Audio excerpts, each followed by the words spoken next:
Вітаем сябры, субота, 22 жніўня, 9 гадзіна ранку і традыцыйна раніца з Белсатам на вашых тэлефонах, камп'ютарах і, вядома, тэлевізарах. У студыі мы, Дзядзя Студзінскі і Кацярына Раецкая. І сёння мы разбяромся, ці сапраўды беларускі доктар здолее вылечыць вас онлайн па інтэрнэце.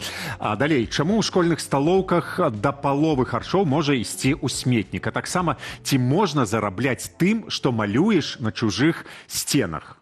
А пакуль сумная падзея гэтага дня, сёння пахаванне Александра Меленкевіча, выбітнага беларуса, былога кандыдата ў прэзідэнты. Развітанне адразу пасля нашага эфіру адбудзецца ў Варшаве, пахаванне на гістарычных варшаўскіх могілках Павонскі. На жаль, не на радзіме спадара ні ў Гародні, ні ў Бештах. Белсат і раніца з Белсатам выказвае глыбокія спачуванні сям'і, сваякам і сябрам спадара Александра. Ну, а мы тым часам крочым да тэму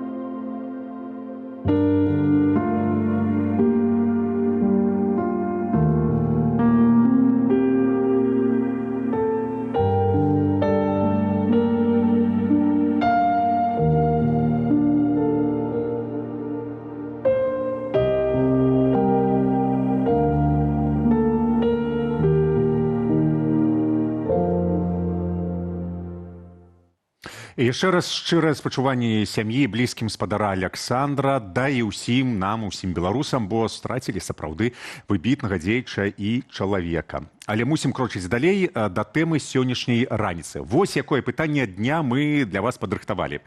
Якія стравы ў сталоўках і, скажам так, установах грамадскага харчавання вы не любілі? Не любілі. Пачну я, як кажуць сютрэц, я вельмі не любіў у садку ці школе манную кашу. Не зразумела. З камочкамі. Вось гэтая манная...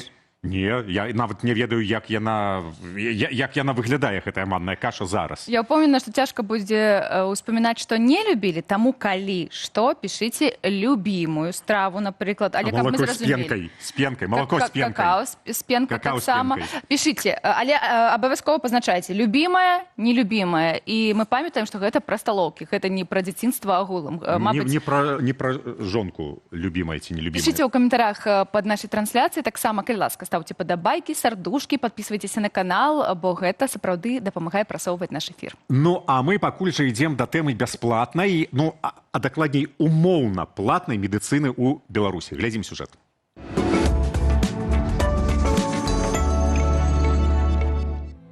Бясплатная медыцына ў Беларусі адзін з галоўных міфаў уладаў. Прапаганда любіць казаць пра падарунак ад дзяржавы, але праўда ў тым, што ніякай бясплатнай медыцыны не існуе. Яе поўнасцю аплачваюць самі беларусы са сваіх падаткаў. Пры гэтым за свае ж грошы людзі атрымліваюць усё менш і менш рэальнай дапамогі. Дзяржава паступова здымае з сябе нават фармальныя абавязкі. Яшчэ ў 2022 годзе ў Канстытуцыі ціха перапісалі гарантыі. Замест безумоўнага бясплатнага лячэння пакінулі расплывістую фразу пра дапамогу, цытата, у парадку установленым законам. А міністр аховы здароўя адкрыта прызнаў, дарма грамадзянам гарантаваны выключна мінімальны сацыяльны стандарт. Усё, што выходзіць за гэты мінімум, сучасныя прэпараты, хуткае абследаванне ці складаныя аперацыі, фактычна перакладаецца на плечы саміх хворых. Больш за тое, у закон дадалі абавязак грамадзян клапаціцца пра ўласнае здароўе, каб зручна вінаваціць саміх пацыентаў у чэргах і праблемах са здароўем. На практыцы ж нават гэты мінімум ператварыўся ў паласу перашкодаў. Паводле афіцыйнай сацыялогіі амаль 80% беларусаў скардзяцца на бясконцыя чэргі, а кожны чацвёрты не здолеў атрымаць патрэбную паслугу бясплатна.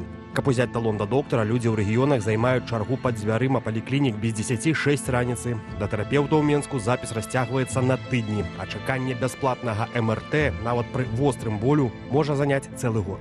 І тут узнікае галоўны парадокс. Беларус вымушаны плаціць за лячэнне двойчы. Першы раз, калі штомесяц адлічвае падаткі з заробку ў бюджэт. Другі раз з уласнай кішэні, калі хвароба не дазваляе чакаць месяцамі. Каб не рызыкаваць жыццём, пацыенты масава ідуць у прыватныя медцэнтры або аплачваюць платныя паслугі ў тых жа дзяржпаліклініках, аддаючы за пару дзён тэрміновай дыягностыкі па палове сярэдняга заробку. Хранічны дэфіцыт кадраў, нізкія заробкі медыкаў і рэпрэсіі толькі паскараюць адток спецыялістаў. У выніку беларуская бясплатная медыцына стала схаваным падаткам. Дзяржава забірае грошы грамадзянаў на ўтрыманне сістэмы, а за рэальнае лячэнне кожнаму даводзіцца плаціць па поўным прайсе.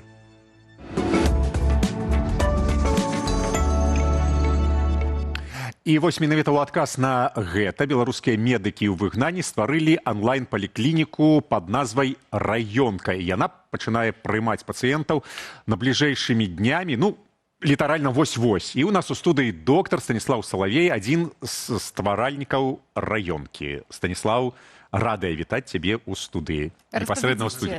Вітаем. Распавядзіце агулам пра вось гэтую платформу. Для чаго, для каго, дзе? Наверное, проще будет для кого. Где, понятно, это будет онлайн через платформу «Три слоны» с соблюдением всех мер безопасности. Фокус на тех, кто живет в Беларуси. Это будет работать только для белорусов внутри страны. И единственная будет разница, что кроме стандартно, скажем так, извините за такие слова, призываемых уязвимых группах, то есть это многодетные, люди, воспитывающие одни детей, люди с инвалидностью, люди, столкнувшиеся с насилием, бывшие политзаключенные, скажем так, стандартный, к сожалению, уже привычный всем список, это еще те белорусы, которые живут за пределами крупных городов. То есть мы понимаем, что да, очереди это проблема, но найти специалиста в Минске, его, по крайней мере, можно найти. Но если даже посмотреть официальную госпрессу, когда выясняется, что несколько лет в городе нету специалиста данного профиля, тут уже вопрос не очереди, его просто нету. Давайте вось на прыкладзе. Я жыву ў якім-небудзь маленькім мястэчку. Выберем Брагин, у меня это любимый город. Брагин, добра, не ведаю, ці настолько он малы капать. Ці будзе трапляць гэты рэгіён? По большому счету, исключение это Минск и это областные города. То бок, якія паслугі я магу атрымаць і як гэта зрабіць? Каб зарэгістравацца, каб зрабіць запыт? Инструкция, то, как это будет сделано более-менее шаг по шагу, уже подготовиться ближе к запуску самой платформы. По большому счету, человек приходит на сайт, он проходит, назовем это словом, регистрацию. По сути, это верификация, что действительно человек живет в Беларуси, в действительности он попадает под тот критерий. Верификацию проводят не те люди, которые контактируют напрямую с пациентом, как врачи. Отдельные люди, это сделано с точки зрения безопасности. То есть с учетом, к сожалению, ситуации в стране ни врач не знает пациента, ни пациент не знает врача. То есть нам приходится анонимизировать. Все врачи, кто там будет задействован, они все врачи уже, к сожалению, которые работают не в Беларуси, уже, которые официально работают в странах, скажем, Евросоюза. Но мы все равно с точки зрения безопасности их не будем демонстрировать без их прямого, скажем так, желания. Белорус, который получил верификацию, он получает код, который он попадает на платформу. И это выглядит, по сути, как общение либо через чат, либо через звонок, как будет комфортнее и врачу, и пациенту.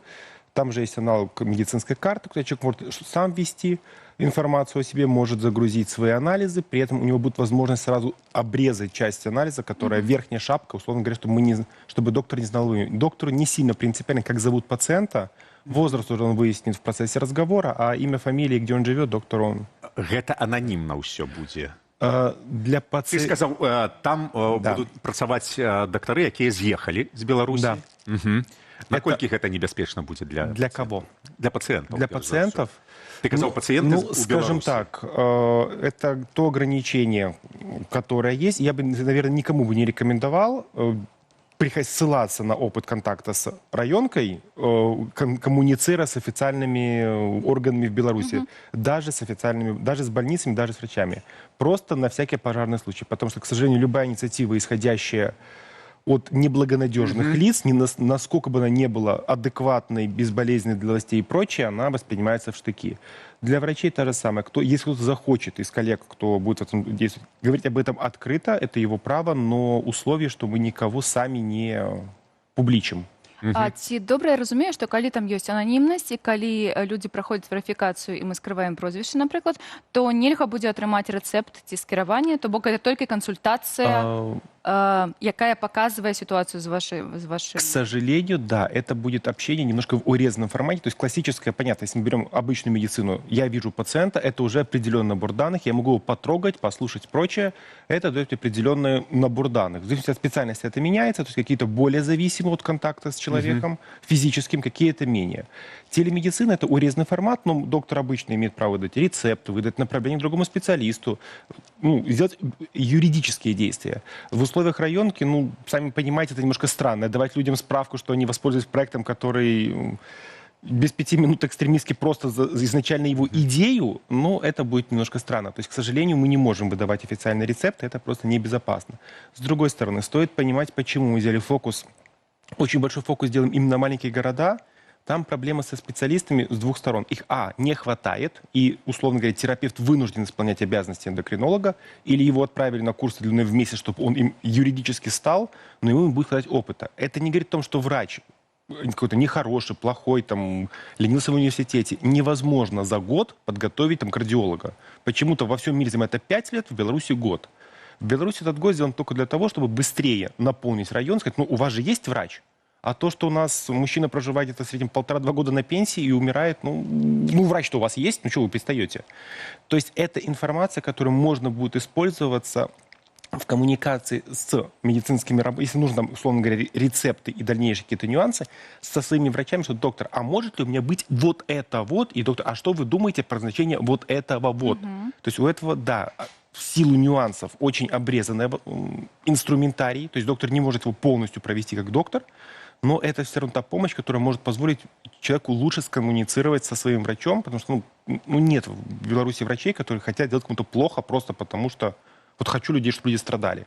Все доктора пытаются помочь, но может не хватать времени, материальных ресурсов и просто опыта и навыков из особенностей белорусского обучения. А какие специалисты? Какие нужны?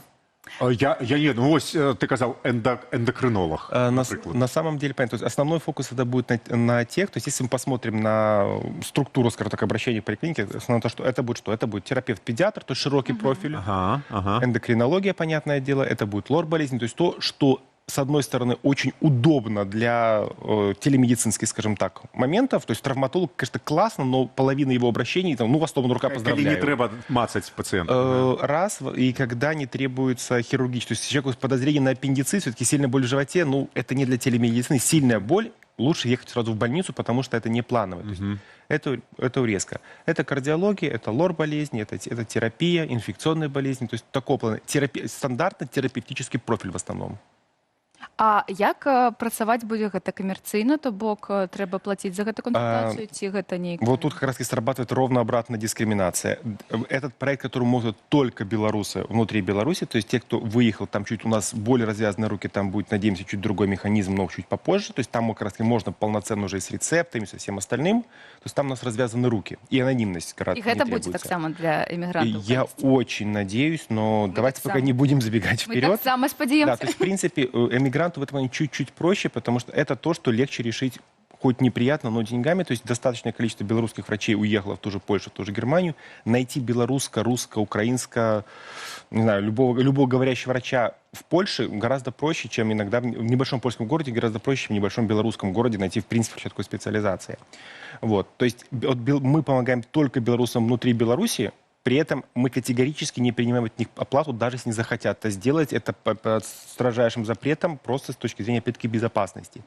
Поэтому это тот момент, когда задавался стандартный вопрос, что диаспора может сделать для белорусов внутри, в данном случае вот это.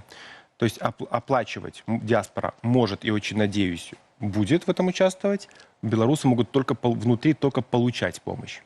Вот такой вот интересный механизм. Ну, а непосредственно сами докторы, яны ж будут атрымліваць нейкія гонорары? Тут стоит понимать маленький момент. Для докторов, да, гонорары в любом случае предусмотрены, потому что волонтерские проекты, они безусловно были. Можно вспомнить опыт Е-здоровье как прародителя вот этого проекта, где, по сути, это было таком на очень волонтерским, в основном открытое волонтерство, он хорошо проработал. Но здесь есть моменты юридических взаимоотношений, то есть любая работа, она должна оплачиваться. Но тут стоит понимать момент. Когда мы рекрутировали, назовем это так, докторов, часть не говорит, что а можно вот я просто буду без денег, просто потому что, а зачем? Стоит понимать, что разница в зарплатах докторов в Беларуси и в Польше, она просто астрономическая. Если мы говорим про сертифицированного врача в Польше, ну, ему эти деньги, он их заработает за одно дежурство больше, чем за там, полгода вот такого вот баловства на районке. Баловства в смысле потраты времени. Времени потратил он это гораздо больше. То есть мы обязаны ему заплатить. Если при этом он захочет эти деньги обратно вернуть туда же, это его право, но мы обязаны оплатить. Иначе получится... Иначе проект не сможет А долго дактары существовать. беларускія? Еще раз вопрос. Беларускія Толькі дактары беларускія у раёнкі, толькі дактары. беларускія дактары. Ці могуць працаваць і польскія, напрыклад, я не Украинские ведаю. коллеги. Ты пасябраваў з польскім Тут я передам привет моим коллегам, что этот вопрос до конца не закрыт. К сожалению, польских докторов, при всей моей любви к польским докторам, мы не можем взять, потому что вопрос знания языка. То есть белорусский, Так. А фокус украинские? белорусских врачей. Насчет украинских коллег, мы думаем, вполне возможно, да, но, скажем так, все врачи, которые попадают на эту платформу, это мы пока не рассматриваем открытый набор, что приходите, кто хочет. То есть это те, кого мы знаем лично, с кем мы знакомы, или кого мы можем верифицировать как по квалификации, хотя это в Европе, в принципе, не требуется. Человек дважды закончил, по сути, медицинский в Беларуси и сдал полный цикл экзаменов там, в Германии. Говорит, слушай, ну, как-то вот я сомневаюсь в его компетенциях. Вот немецкое министерство не сомневается, а я сомневаюсь. Ну, это странно.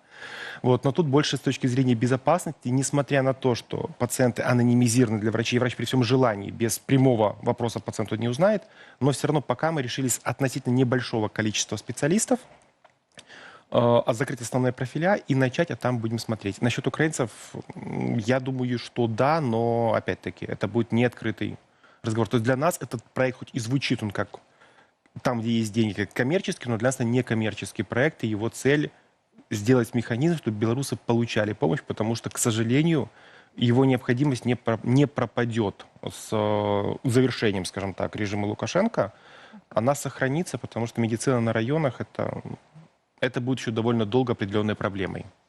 До рэчы, яшчэ одна праблема, гэта пытанне сённяшняга нашага эфіра. Агулам мы пытаем беларусаў беларусак пра ежу у дзяржустановах, у шпіталях, у школах, нават у турмах будзе пытанне. Распавядзіце вось такі адказ ваш, каб... Про что именно? Про шпитали, ежу? турмы или школу? Могу про все. А што вам больш падабаецца? Вось ці добра таксама у шпіталях гэта было уладкавана, ці... Нет.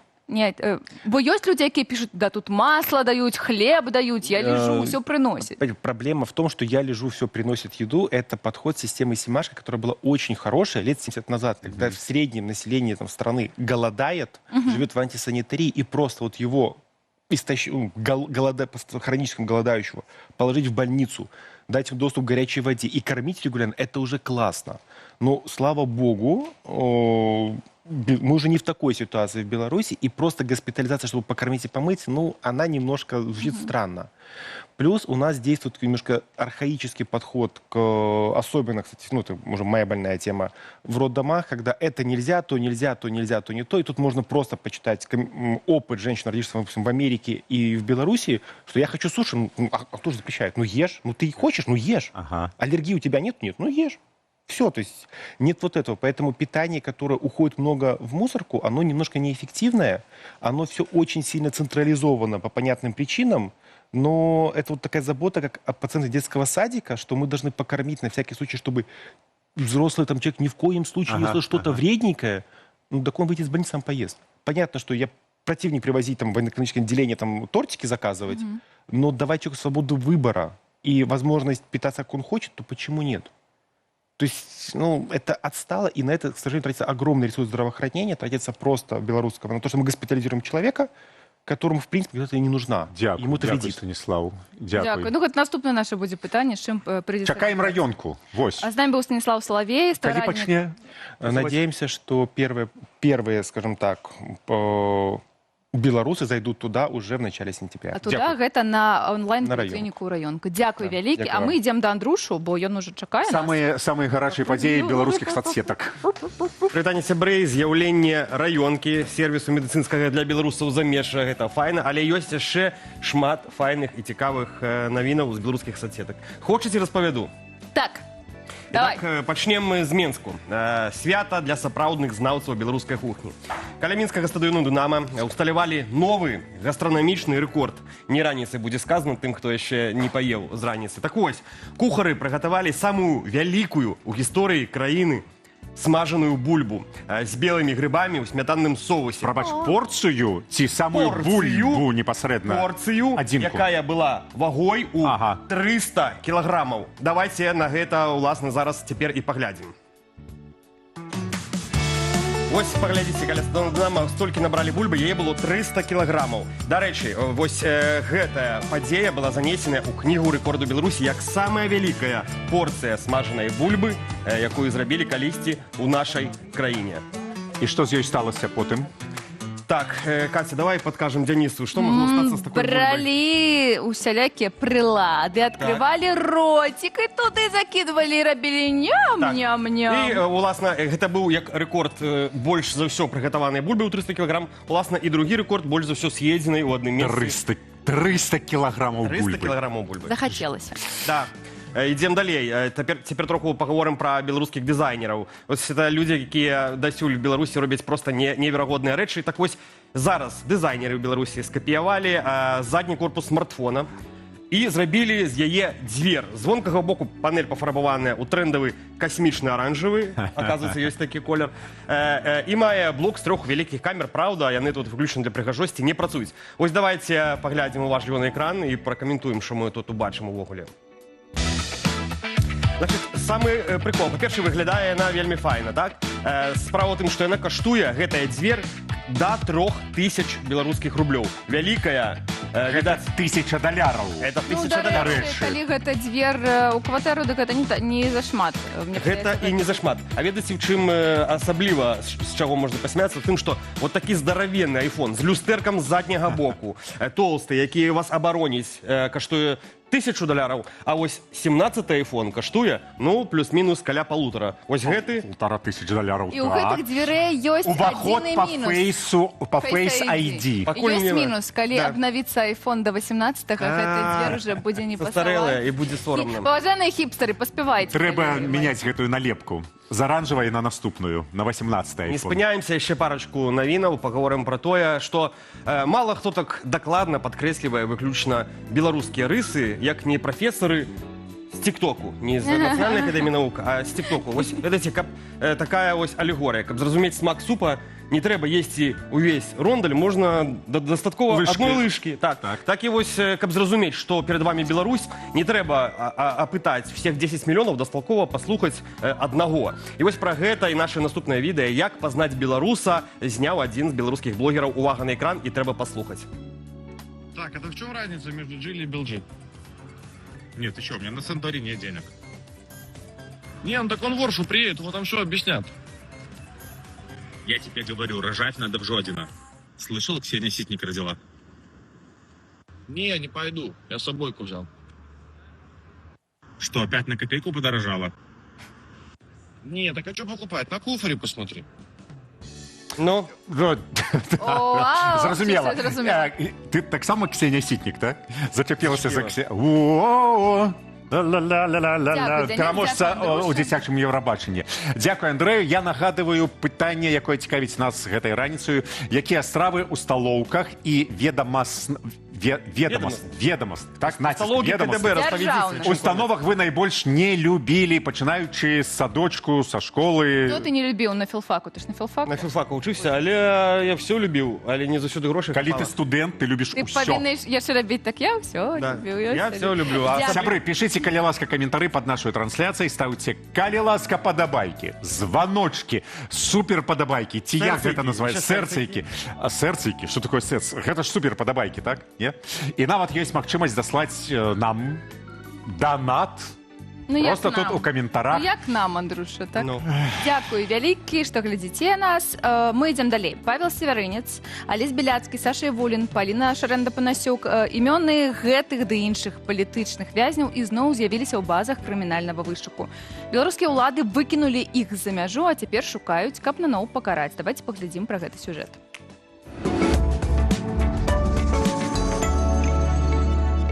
У снежні 2025-го нобелеўскага лаўрэата Алеся Бяляцкага памілавалі і выдварылі за мяжу. А днямі ягонае прозвішча з'явілася ў базе вышуку МУЗ Расіі. Навошта пераследаваць таго, хто ўжо за межамі дасяжнасці? Рэч у публічнай актыўнасці. Таким чынам улада спрабуе прымусіць замаўчаць кожнага, таму што голас палітвязня, які гучыць публічна, гэта голас, калі хочаце, выжыўшага сведкі. Чалавек расказвае пра тое, што адбываецца ў самой нутры Беларусі. Гэты пераслед набывае транснацыянальны характар і б'е па родных. У экс-палітвязня Паўла Севярынца арыштавалі частку кватэры ў Віцебску, дзе жыве ягоная маці. Гэта было уведамленне на падставе рашэння следчага камітэту. Калі я слушна разумею, юрыдычна гэта за падрыхтоўку Дня волі 2026 у вольным свеце.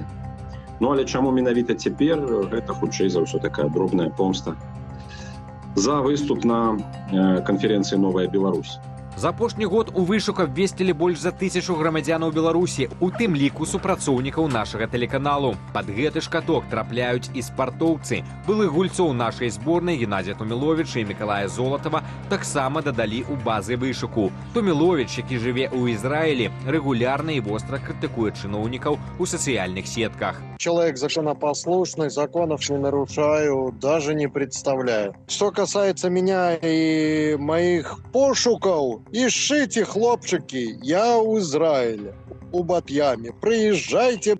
А вось прыклад Мікалая Золатава паказвае, капітуляцыя перад рэжымам не гарантуе бяспекі. Нават вымушанае пакаяннае відэа не ўратавала футбаліста ад новай справы, як толькі ён ізноў выехаў з краіны. Рэпрэсіі ў Беларусі не спыняюцца. Толькі за апошні месяц спіс палітвязняў папоўніўся яшчэ на 39 асобаў. Агулам за кратамі праз палітычныя матывы застаюцца 879 чалавек. Але рэжыму гэтага мала. Ён паказвае, што бяспекі няма і для тых, хто з'ехаў.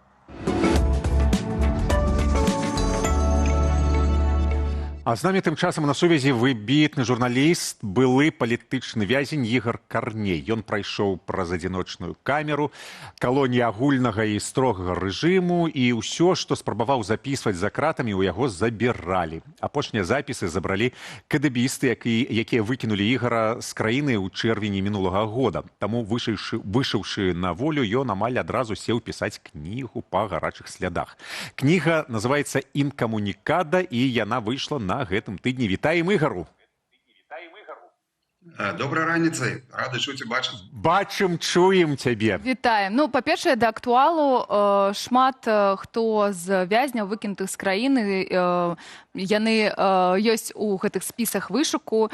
Вас таксама сістэма спрабуе дастаць, і дзе вы знаходзіцеся, чаму, калі будуць шукаць, каб ведалі, што вы, дзе вы знаходзіцеся, каб не было пытанняў?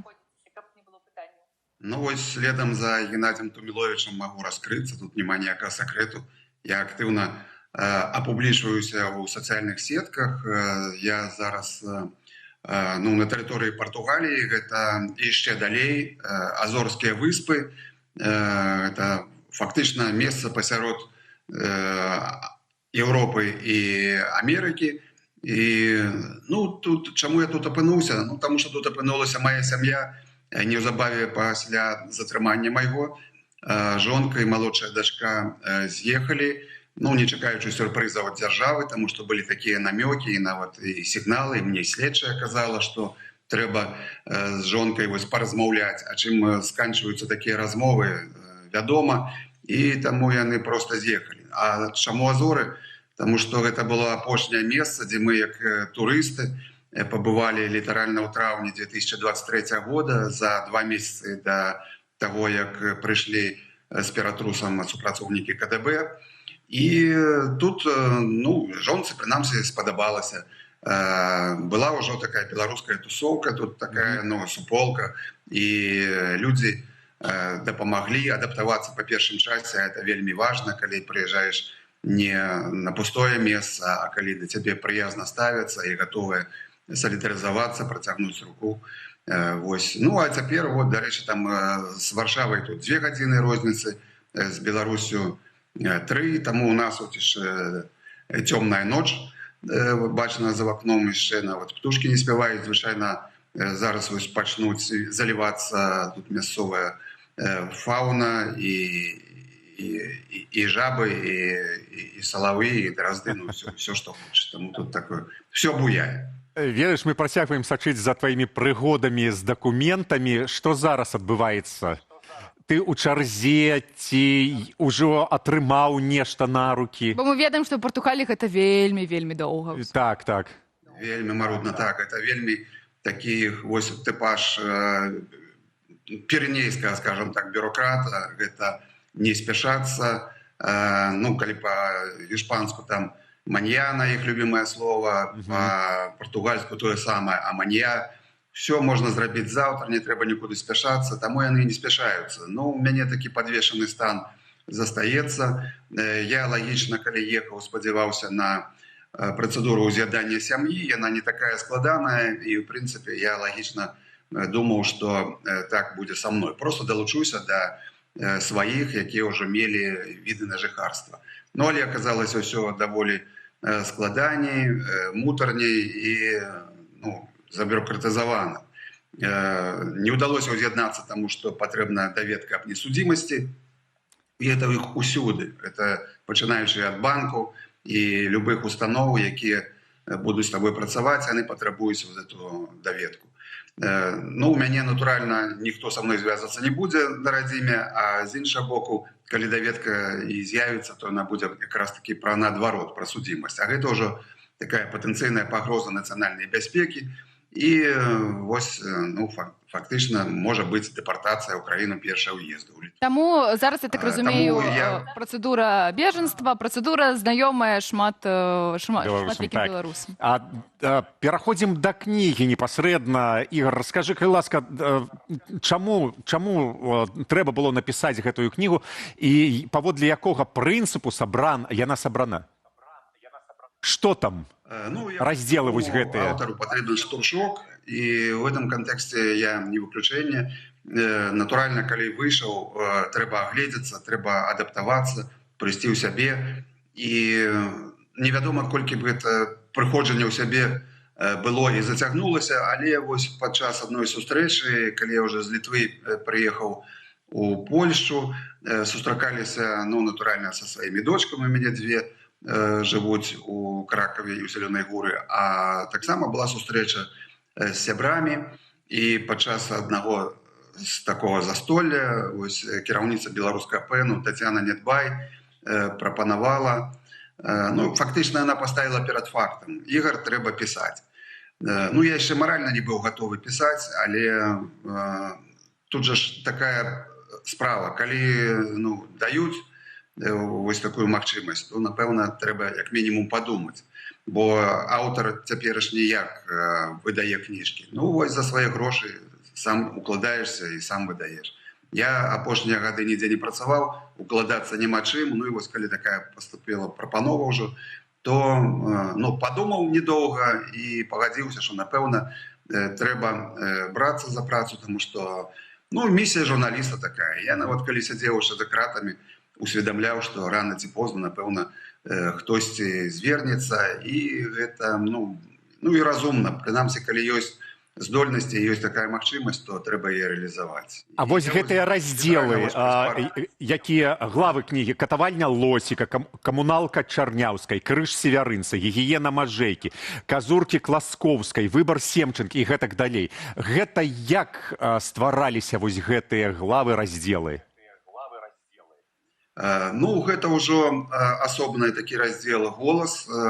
Тут ставілася такая задача, каб не падалося, што гэта мае суб'ектыўныя разважанні, суб'ектыўнае ўспрыяцце таго, што было за кратамі. Таму, ну, па ходу справы з рэдактарам было вырашана, што трэба абаперціся і на іншыя досведы людзей, якія прайшлі праз аналагічныя катаванні. Гэта фактычна ўсе людзі, якія былі і ў рэжыме інкамунікада ў той ці іншай ступені, і прайшлі праз, вот, як я называю, сінгл-румы, вось гэтыя адзіночныя зняволенні у выглядзе штрафных ізалятараў, памяшканняў камернага тыпу. І гэта вось якраз, калі я пачаў пісаць, ну, праз тыдзень літаральна будзе, напэўна, як я засеў за эту кніжку, было это 1 верасня мінулага году. І якраз вось выйшла другая партыя, сярод іх вось і згаданы Ігор Лосік, мой калега па свабодзе, і Павел Мажэйка, ну і іншыя людзі, в прынцыпе, якія таксама мелі вось гэты сумны досвед. А давайте караценька распавядзем некалькі гісторыяў, якія вы зафіксавалі, мабыць, свае, мабыць, вось там, мабыць, Юліі Чарняўскай, мабыць, Ігора Лосіка. Што дакладна ўвайшло ў кнігу, якія гэта гісторыі? Ну, мабыць, можна распавесці, што ўразіла, чаму гэта павінна быць у кнігі і ёсць у кнігі. Ну так, ёсць класічны такі этап, што называецца, гэта калі затрымліваюць, СІЗА, калонія, ну і там ужо пашлі працаваць, таму што усе жаўтаберачнікі так ці інакш будуць на асаблівым рахунку і пад асаблівым кантролем. Але ёсць такое расхожае меркаванне, што, напрыклад, калі ты патрапіў пад хатні арышт, ён не вельмі часта ўжываецца ў дачыненні да нелаяльных, то гэта падфарціла. Прынамсі, ты спіш на ўласным ложку, там еш, ясі ўласнай лыжкай, там і так далей. Але не так все проста. Вось прыклад той жа Юліі Чарняўскай, якая атрымала такі вось рэдкі, унікальны спосаб пакарання, ён сведчыць, што гэта можа яшчэ цяжэй з маральнага гледзяча, таму што у цябе ў хаце жывуць прадстаўленыя сілавікі. Яны ўжо там атабарыліся да такой ступені, што маюць у лядоўні ўласную паліцу, у іх бясконцае чайпіце там на кухні, бо ім няма чым займацца, бо это не той аб'ект, які можа там сігануць з балкону ці сысці і не вярнуцца. Вось, гэта вот такая адна гісторыя. Ці прадпрымальнік Віктор Пархінчык. Таксама расхожае меркаванне, што патрапіць на хімію нават з накіраваннем, гэта лепш, чым сядзець у калоніі. Але той жа Віктор, вось калі, як ён кажа, быў у тым месцы, дзе з пагорку Польшча відаць. Так вось ён займаўся жывёлагадоўляй у нейкім сэнсе, і у яго функцыю ўваходзіла нават прыём родаў у каровы. Людзі рыхтуюцца да гэта у ветэрынарных інстытутах гадамі. А тут чалавек, які прыйшоў зусім іншай сферы дзейнасці, павінен займацца вось гэтай непрофільнай працай. А сама непасрэдна кніга, яна фізічна існуе ўжо? Дзе яе ўзяць? Прадзамовіць, мабыць, можна. Так, фізічна кніга існуе, я яе пакуль не бачу, я буду, напэўна, адзін з тых, хто пабачыць яе пазней за іншых. Яна выдадзена ў Польшы, і таму, я думаю, якраз больш шансаў у тых, хто жыве якраз у гэтай краіне. Па перадзамове на пляцоўцы Алегра можна яе ўжо атрымаць. Вось наколькі я ведаю, што многія падпісаныя на гэтую якраз маркетплейс, скажем так. І тады дастаўка бясплатная. Але мне ўжо там паступалі такія сігналы. Вось прыкладам, з Балгарыі жанчына пісала, што ёсць праблема, бо кошт кнігі укладваецца яшчэ такі ж кошты дастаўкі. Вось таму тут трэба мець нейкія іншыя альтэрнатывы. І кажуць, ёсць такая сістэма InPost, і яна дастаўляе амаль што ва ўсе краіны свету і вельмі па ліберальных такіх расцэнках. Спадзяемся, што ў вас будзе шмат замоваў, вы будзеце адпраўляць з Азораў. Не ведаю, як вы будзеце гэта рабіць, гэта ўжо ваше пытанне, будзеце адпраўляць. Ці, мабыць, вашыя калегі з Польшы будуць таксама адпраўляць, каб дайшло да кожнага куточка, дзе беларусы хочуць, каб гэта было ўсё зафіксавана, каб ведаць гісторыю кожнага палітвязня.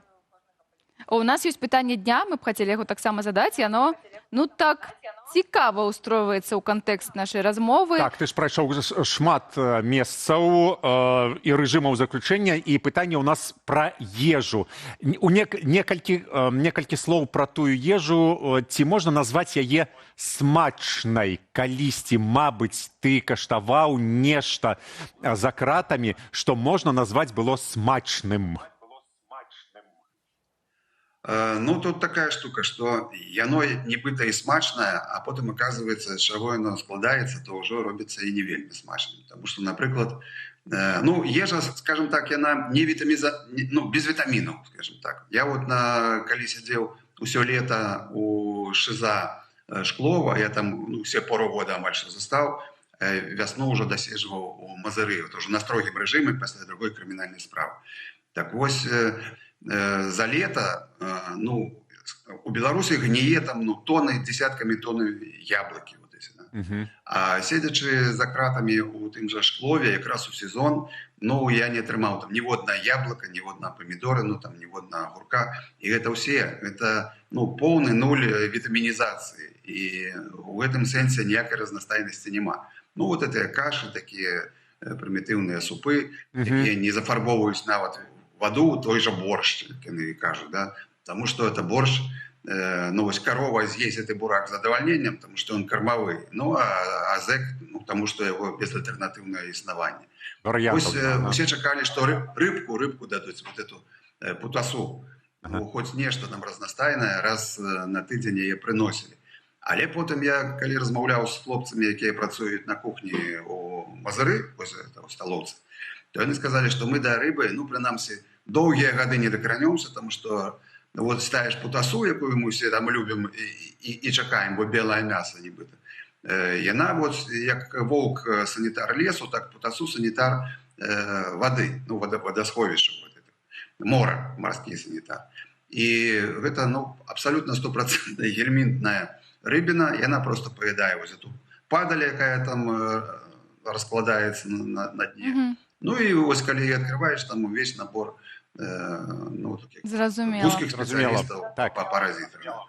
Дзякуй, Ігору, дзякуй вялікі. Трэба нам ісці далей, жывы эфір. Невялічкая парада, пачні займацца турызмам, вадзі групы па Азорскіх выспах. Гэта ж цікава.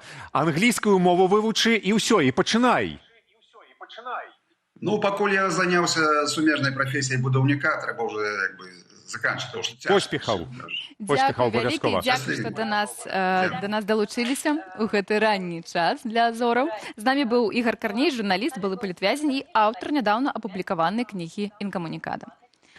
Ну, а мы рушым далей і трохі дададзім пазітыва. Акунемся ў свет моды з нашай цудоўнай Ганнай Прышывалка. Ведаеце, што мне больш за ўсё падабаецца ў сучаснай модзе? Тое, што яна ўсё менш сканцэнтраваная на ідэале і перфекцыянізме і наадварот, шукае прыгажосць у звычайным жыцці, у простых людзях, а таксама ў розных выглядах і ўзростах. Пра бодзі-пазітыў мы ўжо доўгі час чуем і бачым, але цяпер назіраецца новая тэндэнцыя так званага трэнду на ўзрост. Пэўны час таму мяжа 35 гадоў, асабліва для жанчын, азначала амаль фінал прафесійнай дзейнасці, звязанай з модай, прыгажосцю і медыйнасцю. Але сёння прыярытэты змяніліся і ў фокусе ўвагі сталейшыя дзівы. Адна толькі Мадонна чаго вартая. Яна, а таксама такія зоркі, як Шарліз Тэрон, Памела Андерсон, Дэмі Мур, дэманстрыруюць нам сваю феерычную перамогу над старасці, даючы надзею, што біахакінг – гэта не казкі. Яшчэ адна цікавая тэндэнцыя назіраецца ў стаўленні да цяжарнасці пасля 40. Энн Хэтэуэй, Сіена Міллер, Наталі Портман ды іншыя зоркі не толькі не скрываюць свае цяжарнасці, а наадварот, з вялікай асалодай яе дэманстрыруюць, не баючыся ні асуджэння, ні плётак. У 2026 годзе цяжарныя мадэлі актыўна выходзяць на сусветныя подыумы, замацоўваючы гэты тренд як новую норму для найбуйнейшых модных дамоў і брэндаў. Будзем спадзявацца, што іх прыклад дасць і нам надзею на тое, што і ў нашых шыротах дзяўчат у 25 перастануць называць старарадзящымі. Раней мода казала, мадэль мусіць быць маладой і фізічна ідэальнай. Цяпер яна ўсё часцей кажа, мадэль гэта асоба, у якой ёсць гісторыя, і гэта гучыць значна цікавей і прыгажэй. На подыумах сярод запатрабаваных мадэляў, што удзельнічаюць у самых гучных і значных паказах, шмат прадстаўніц не толькі 40+, але і 60 і 70+. Ёсць такія прыклады, як Бонні Моррысон, якая пачала працаваць як мадэль у 48, або Цінь Хуэнь Лань, якая дэбютавала ў 70. Тренд працягваецца, і сёлета на паказах з'яўляюцца сталыя жанчыны розных прафесіяў. Мастачкі, фатографкі ды іншыя рэальныя жанчыны, а не толькі прафесійныя мадэлі. Напрыклад, 79-гадовая фатографка Мінг Сміт удзельнічала ў паказе Караліны Херэра. Адзін з самых моцных кейсаў – гэта гісторыя Соні Юноза, якая пачала кар'еру мадэлі ў 62 гады, маючы пры гэтым хваробу Паркінсона. Нягледзячы на такі цяжкі дыягназ, яна адразу стала паспяховай і запатрабаванай і удзельнічала нават у куцюрным паказе Балэнсіяга. Мода і сённяшнія інфлюэнсеры перасталі баяцца сталець, тым самым даючы нам з вамі вельмі прывабны ўзор.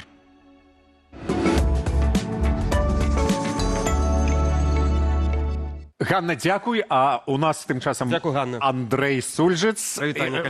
Што каментары будуць? Што каментары? Найперш, абавязкова мы распавядзем пра нашу пытанку, якая на старонцы Белсат Лайв. Так вось, мы спыталі, якая ваша самая нелюбімая страва са школьнай сталоўкі. І прыкладна аднолькава все падзяліліся. Найбольш наперадзе варыянт манная каша з камкамі. Так, безумоўна. Ну і прыкладна аднолькава суп з цыбуляй, рыбная котлета. І свой варыянт напішыце ў каментарах. Ёсць варыянт, і вось рыбная котлета згодзін. Суп з цыбуляй, не разумею. Цыбуля. Я галасаваў за рыбную котлету. І калі была папытанка, які мой любімы дзень, то ён быў бы чацвер. Это ясно. Што пішуць у варыянтах? Што пішуць у варыянтах? Хто што любіў у сталовай, таксама нам пішуць. Абажаў вадзяністае пюрэ і хлебную котлету. А я абажаю хлебную котлету, яна такая прыемненькая. Але ніхто не ведае яе склад, правда, так? Хлеб і хлеб. З хлебушкам, хлеб жарены, смажаны, да, варены. Манная каша з камамі, гэта класіка нелюбімага. Любімая супчык, нелюбімая творожная запеканка. Памятаеце? Гэта дзетсадаўскі такі вайб. Я в школе ўжо не памятаю. Там, дзе нема творага, напэўна. Так. Не, ну яна такая, яна проста з гэтага, як-то пекарніка, робіцца і сметанкай. Ёсць яшчэ сярод нелюбімага, да чаго я мушу далучыцца, гэта тушаная капуста. Памятаем. Што вы за людзі? Я толькі учора Дзянісу казала, вось бы такой капусткі гэтай такой зрабіць. Што вы за людзі? Хлебам. Ну, так пишут, бо гэта ежа закрэслена, направду. А вот украінцы пра гэта не ведаюць, пра крэсленне. Нам пішуць, што найсмачнейшаю в дзіцячым садку была капуста. Побач два каментары. Якія мы розныя людзі. Тушоная капуста вось гэтая. Такая з таматнай пастай і такая кіславатая. Ой, там все всялякае там намешвалі. Як па мне, то ў нашай сталоўкі кухары працавалі па прынцыпе цікава, а вось гэта яны з'ядуць. З любімага былі смажанкі, цяпер іх міні-піцамі называюць. Смажанка, гэта класіка. А ўжо міні-піца, апгрейд быў, не ведаеце? Называецца міні-піца. Што вы робіце? А яшчэ хлеб, які потым можна было ў камяках есці на уроках. Так, ну давай нешта апошняе. Давай, тады па класіцы пройдземся. У нас у хутка смачна каля школы былі хот-догі. Хадун і міні-піца зладка. Зладка, гэта не лічыцца. Мы пытаем вас пра дзяржаўныя установы. Давайте узгадвайце, што ў школе, універсітэце, ў шпіталі, я не ведаю, к маме на працу прыходзілі, ўсё гэта пішыце ў каментарах, мы ўсё гэта будзем чытаць. А вось вы, пэўна, думаеце, што гэта мы ўсё пра ежу, пра стравы, пра ежу сёння. А вось чаму. Мясныя паштэты і сала з'явяцца ў рацыёне школьнікаў у Беларусі з гэтага навучальнага года. Акрамя самога меню змяняюцца і цэны школьнага харчавання. Падрабязнасці можна даведацца з нашага сюжэту.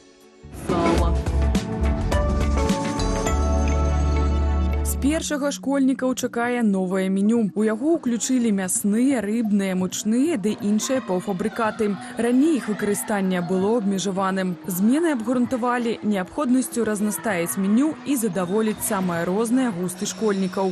Пьем сегодня какао на молоке с сахаром, ну и бутерброды с сыром. Сярод паўфабрыкатаў, якія плануюцца дадаваць у школьнае меню, розныя віды котлетаў, нагетсы, чебурекі, біточкі, пельмені, блінцы. Акрамя таго, з 1 верасня ў школьнае меню дазволілі ўключаць сала і мясныя паштэты, якія раней былі пад забаронай. А на ўсю выпечку знялі строгія абмежаванні па аб'ёме і асартыменце. О, здравствуйте. А можно, пожалуйста, вот рожок и бантик? Бантик и рожок, да, без проблем. Цяпер меню будуць распрацоўваць для 3 узроставых групаў з 1 па 5, з 6 па 8 і з 9 па 11 класы. Для тых, хто вучыцца ў першую змену, прыём ежы будзе называцца другім сняданкам, а для тых, хто ў другую падвячоркам. Кожны такі прыём ежы будзе складацца з 3 страваў: салаты, гарачага і напою. За гэткае школьнае харчаванне прыйдзецца заплаціць зноўку паводле класу навучання ад 2,5 до 3,5 рублёў. Цэны пры гэтым фіксаваныя, і іх будуць падвышаць максімум раз на год з улікам росту рознічных цэнаў. Права на бясплатнае харчаванне ў школах маюць навучэнцы малодшых класаў і вясковых школаў, а таксама дзеці са шматдзетных і малазабяспечаных сем'яў, дзеці-інваліды і дзеці са спартовых класаў. Адмовіцца ад школьнага харчавання паводле чыноўнікаў можна, але некаторыя бацькі заяўляюць, што так і не змаглі гэтага зрабіць. У сталовай кормяць нармальна, прынамсі часцей гарачае, чым халоднае. З буфетам праблемы пакуль. Конкретно майму дзіцяці ежа ў сталовай не падабаецца так моцна, што яно заўсёды ходзіць галоднае. Калі вы хочаце адмовіцца ад харчавання, гэта нагода паставіць вашай сям'і сацыяльна небяспечнае становішча, бо вы свядома пазбаўляеце дзіця гарачага харчавання. Дзіця захацела, паела, не захацела, не паела. Плацілі чыста за той дзень, калі ела. Вот пятикласснику дали 2 вот таких лепешки из лаваша, да? Она очень вся сухая, просто пустой лаваш. Вот скажите ребенку, непонятно, что внутри. Ребенку можно вот этим наесться? Яшчэ адна спроба задаволіць школьнікаў – вендынгавыя аўтаматы з ежай і напоямі. Іх дазволілі ставіць ва ўсіх школах, праўда, з адной агаворкай, што ежа і напоі ў іх мусяць быць пераважна беларускай вытворчасці. А у нас у студыі настаўніца, была і класная кіраўніца, і нават завуч з вялізным досведам працы ў беларускіх школах Тацяна Крапіневіч. Тацяна таксама мае тытул «Настаўніца года 2023». Ну, я б казала, він фіналістка. Фіналістка. Так. Добрай раніцы. Добрай раніцы. Сёння размаўляем пра тое, што ядуць дзеці, а галоўнае, што не ядуць дзеці ў школках.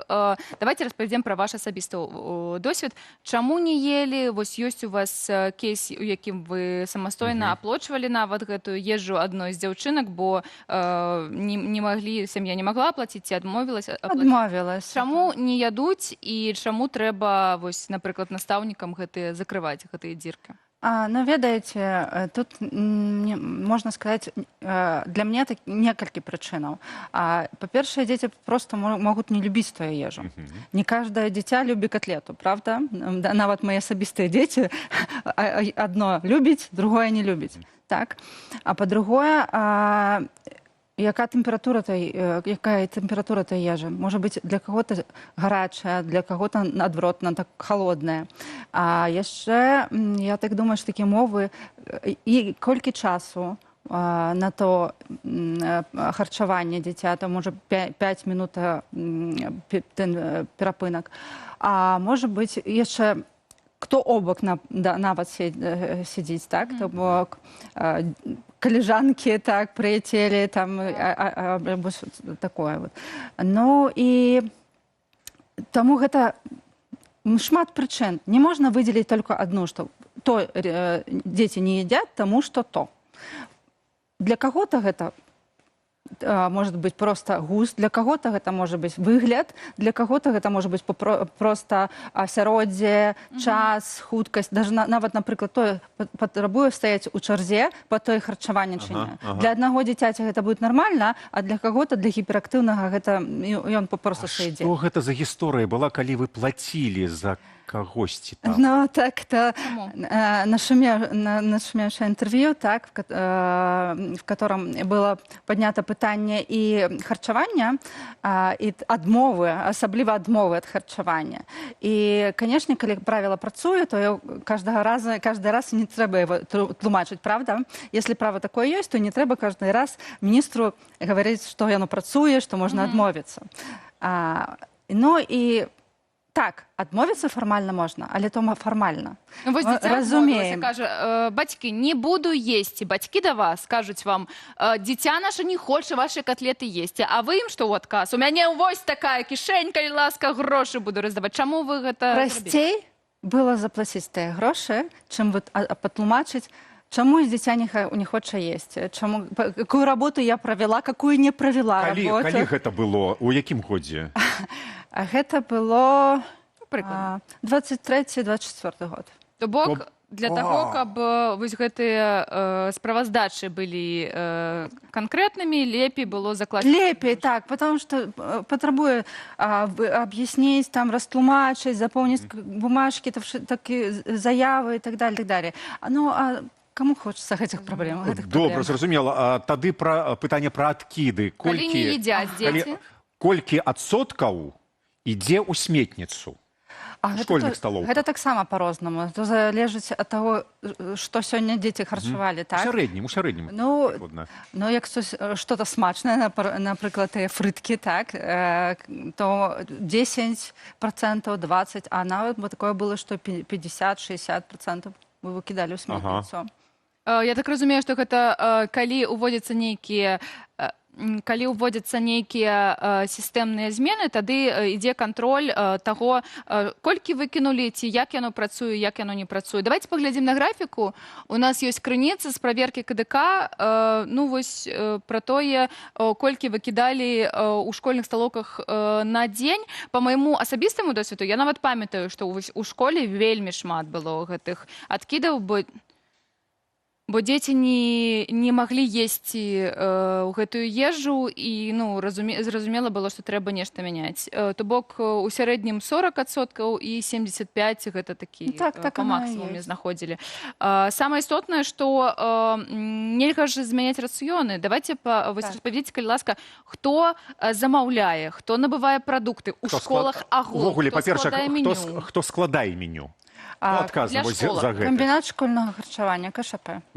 Так, і школа на гэта паўплываць не можа. Мы падавалі канешне, рабілі апытанкі, анкетаванне, што падабаецца, што не падабаецца. Але, чтобы змяніць то пытанне, меню, такая іерархія павінна прайсці. На паперы то можна зрабіць хутка, так, але насамрэч да нізоў спусціць, замяніць. Бо гэта ўсё тэхналагічныя карты, гэта ўсё каларыйнасць, гэта все санітарныя нормы и так далее, и так далее, и так далее. То есть такой велизарный механизм, который пока дойдет до верху и спустится до низу, то уже у детей уже может змяниться густ. А я так разумею, что комбинат школьного харчавання, это все ж таки нешта там звязанное с кулинарыяй и что пильнуе, мабуть, нейкая санстанция, але ж хто дае ім заказ? Министерство адукацыі ці министерство, я не ведаю, нейкай? Хто придумляе, что дети павінны есть гэту рыбную котлету? Цікавае пытанне, но на самом версі, я так разумею. Но мы працавалі, я так разумею, что министерство не только адукацыі, але здароўя, так? Ну, не ведаю. Ну, я так разумею, што у іх ёсць, вось Станіслав Салавей казаў пра гэта, пра тое, што у шпіталях таксама. То бок была нейкая такая дзяржаўная сістэма, мабыць, савецкая. Яны вось як зрабілі яно пачалося шмат гадоў таму, так і едзе на этих колах, так. Добра, а зараз вось у гэтай рэформе кажуць, што трэба нешта рабіць, каб школы адаптаваліся да таго, каб дзеці елі. А ці можа школа, не ведаю, кухар, дырэктар ці нехта... Мае права голаса школа? Нават не голаса, а змяняць рэцэптуру. Не можно так, что сегодня будем есть не эту кашу, а зварим гэтую кашу. Так не можно. А, напрыклад, дзеці не ядуць манную з камкамі, а дададзім туды нешта, не ведаю, фруктаў. Нет, не можно. Технологические карты, и все стандартизировано, все выполняется именно по этим технологическим картам. Невозможно изменить. А вось цікава, а вы, мабыць, ведаеце, як гэта адбываецца ў Польшчы? Ведаю. Як? Гэта не датычыцца школы альбо сістэмы адукацыі, гэта ўсё аддаецца рынку. І каждая школа... Сама вырашае? Не школа, бацькі. Бацькі вырашаюць. І поэтому там смачно, и дети все это съедают.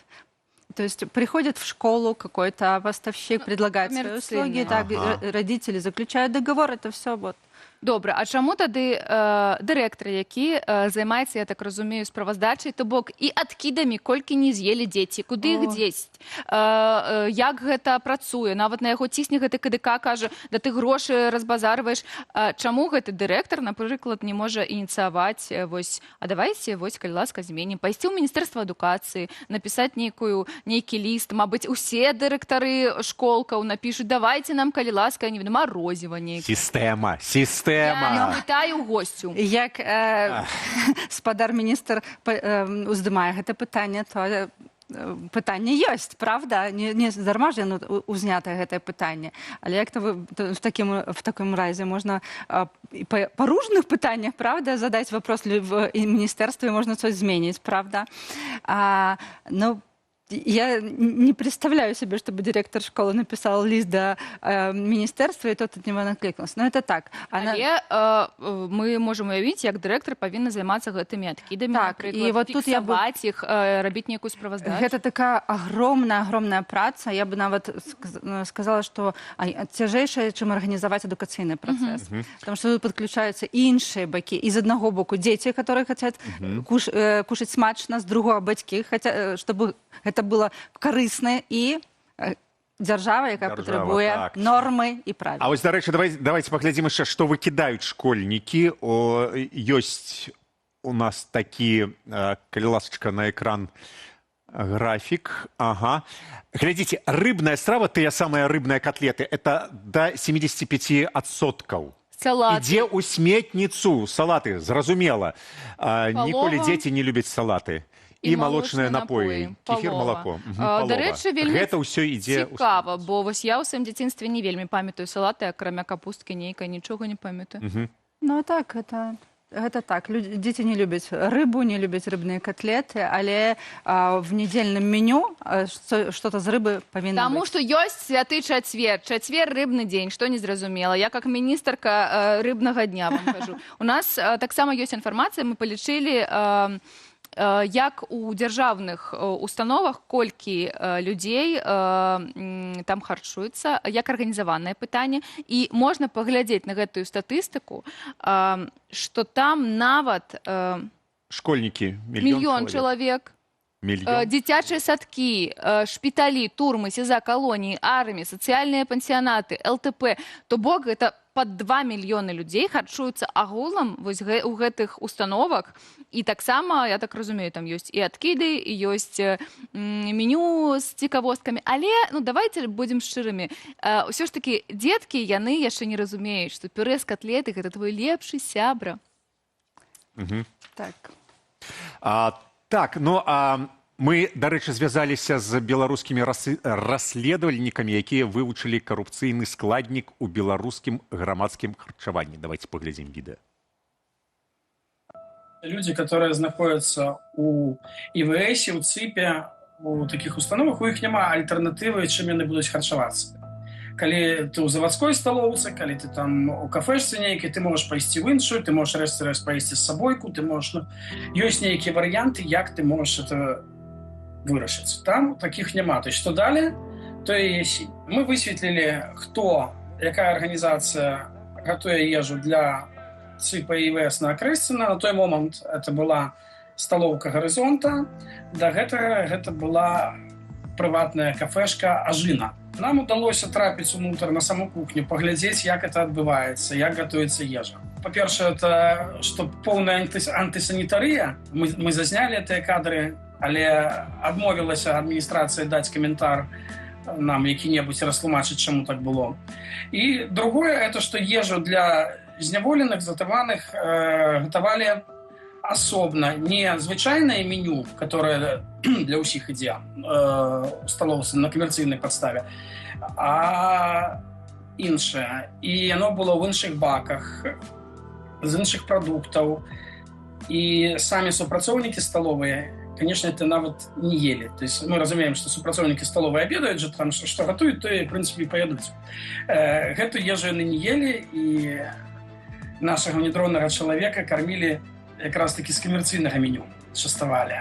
А меню для зняволенных, это скинули в такое великое корыто, и это повесили. Причем привозят это один раз на день, То есть там и обед, и вечера, все разом. То есть натуральна, што вячэра это уже будзе нешта холоднае, што есці будзе немагчыма, ці і так есці немагчыма. Мы таксама вывучылі закупкі.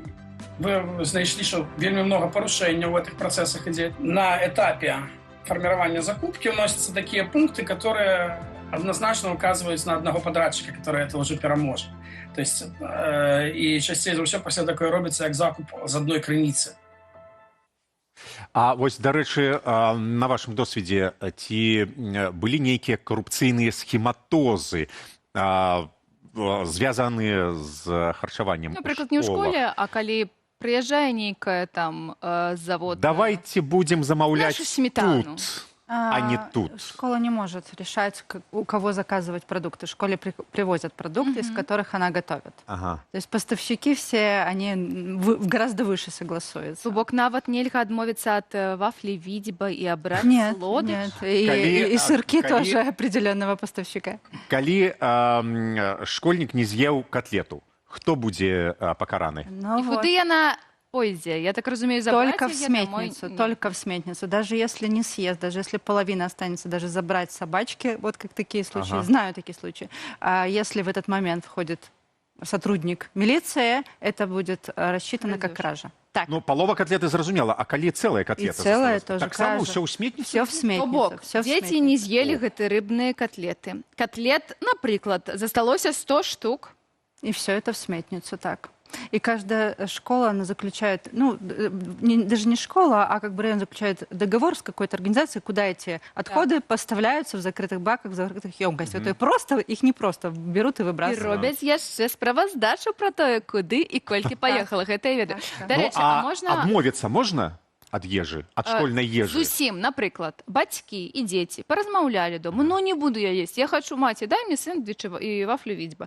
Ці можна сказаць, у майго дзіцяці алергія, ці моё дзіця не любіць, ці магу я адмовіцца, ці адразу прыйдзе СОП і скажа, вы не но если министр образования говорит, что да, такое право существует, то такое право существует. Другой вопрос, как оно работает, это правило. Потому что правило есть на бумаге, а есть правила, которые формально. Вот представьте, сейчас заканчивается август, и классному руководителю нужно в последний день августа от всех родителей собрать заявление на питание. От всех. Апошний день жнивня? Да, потому что 1 сентября у детей должно уже быть организовано питание. Приказ должен выйти последним днем августа о том, что вот организовать для такого количества, такие дети-бесплатники, такие такой категории, такие, это же еще огромная иерархия, да. Кто какую категорию имеет питание и кому сколько платить.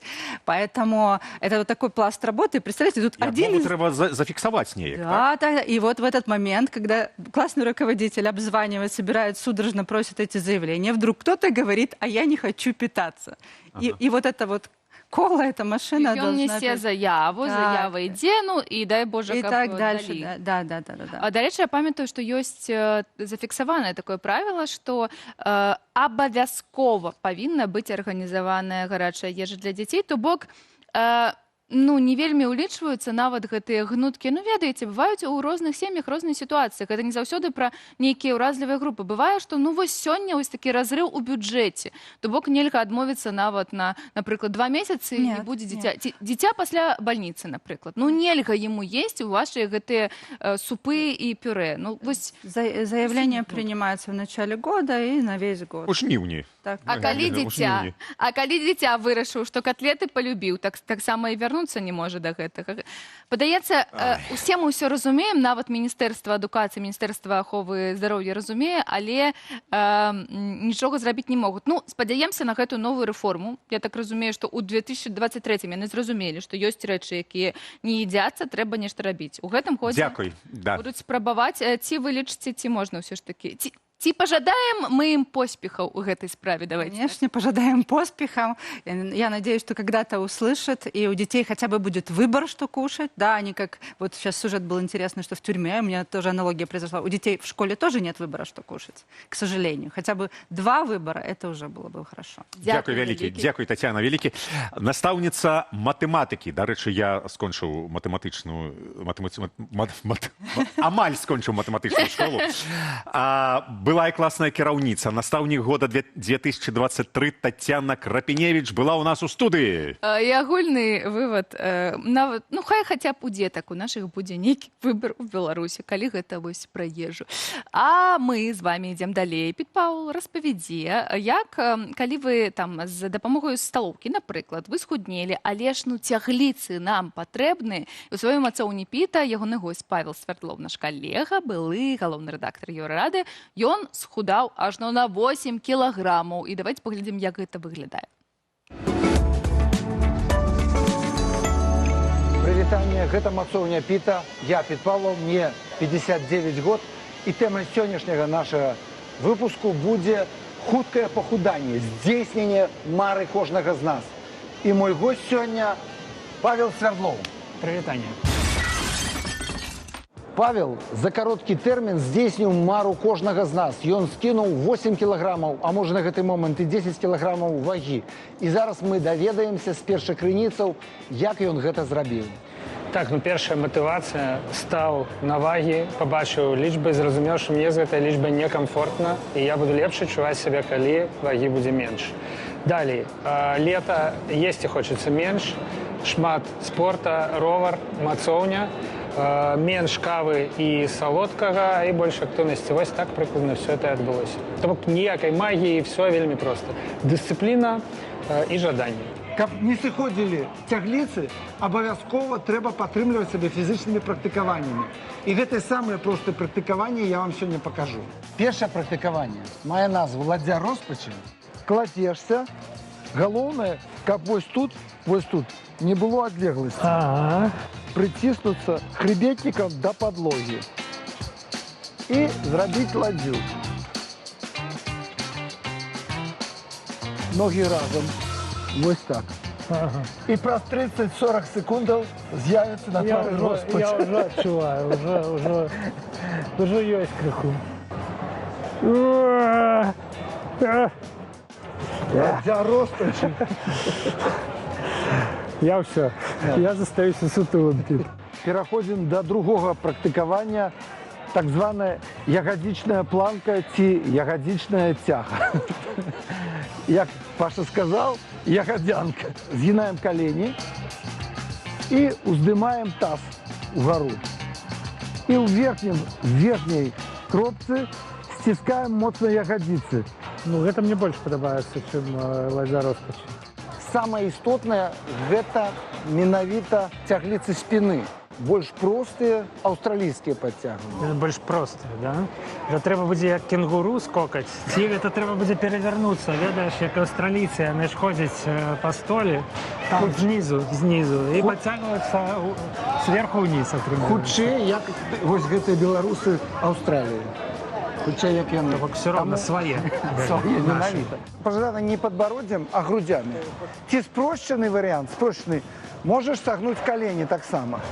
Ну, бачыш, пакуль што няма неабходнасці асаблівай, да? Не, без читингу. Да все уже, все. Я зрабіў живот. Что ты хочешь от меня? І яшчэ прысяданне. Галоўнае трымаць спіну больш-менш сіметрычна. З нами аператор присядае, смотри. Нічога не трэнці зараз. Цяпер мы ўжо не сабакі сутулыя, правильно, нармальныя, здаровенькія беларусы. Яшчэ я б хацеў паказаць разміначнае такое практыкаванне. Сводзіш лопаткі, падымаеш як мага вышэй гэтыя рукі, а потым спрабуеш зазірнуць за плячо. Вышэй рукі, вышэй. Зводишь лопатку. Ты адразу мусіш адчуць, што ты выпрастаны. Мы ж все мусім зразумець, што адразу нічога не адбываецца. Вось гэты рух можаш рабіць 2-3 разы кожную гадзіну. Папрацаваў, стаў. Вельмі проста, але вельмі эфектыўна. Сённяшні выпуск скончаны. Дзякуй, што завітаў у мацоўню. Мацуйся. Дзякуй, што паказаў практыкаванне гэтае. Ды пабачы. Цяпер ведаю, пакуль.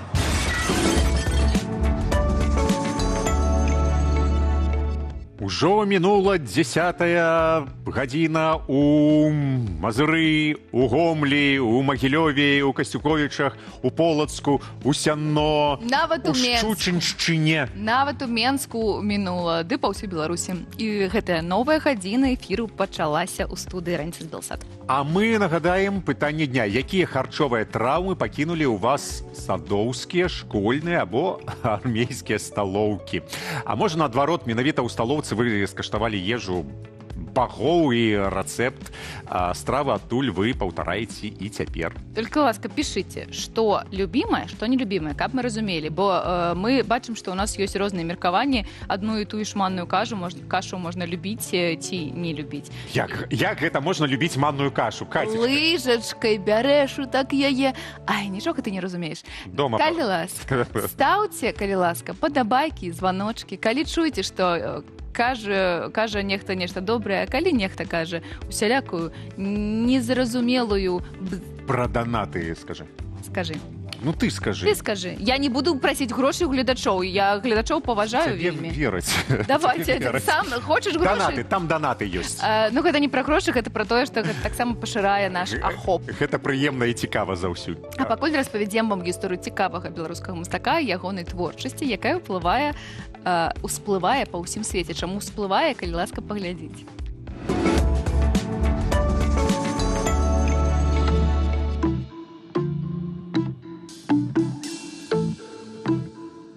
Любое мастацтва знікне. Просто маё хутка. Чиесьці карціны знойдуць там на даху і вывезуць на свалку. Мои просто пад сонцам выгораць.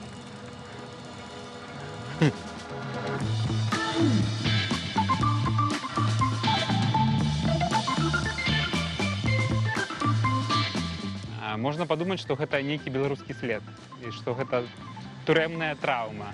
Але на самой справе я так раблю, каб прадліць жыццё вадалазам. Таму што калі яны за решоткай, іх складаней знішчыць. Я досыць доўга рабіў вадалаза, мне здаецца, недзе год, і мне здавалася, што ён незразумелы персанаж мясцовым жыхарам. І я падумала, што можна зрабіць калабарацыю з нечым знаёмым для іх, каб ён не казаўся нечым чужым. І я пачаў рабіць вадалаза з сырэнкай, з местнай. Потым я зразумеў, што это класная калабарацыя, калі 2-1,5 гады таму я паклеіў шмат вадалазаў на Мадейры, і мне пачалі пісаць палякі о том, што «О, класна бачыць нашага вадалаза на Мадейры». Я зразумеў, што ў іх так неяк змэчылася, і яны зараз лічаць яго сваім персанажам варшаўскім.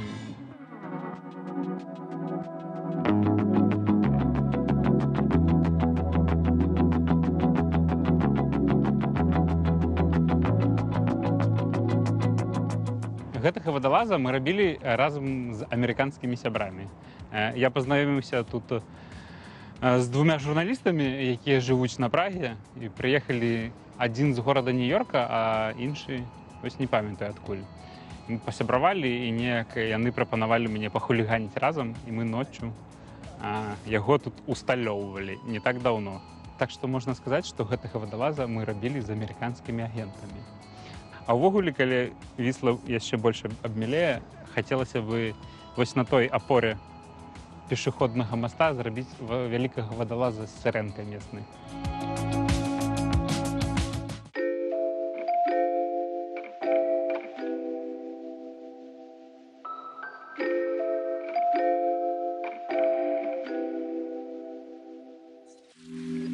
Не, у яго няма імені.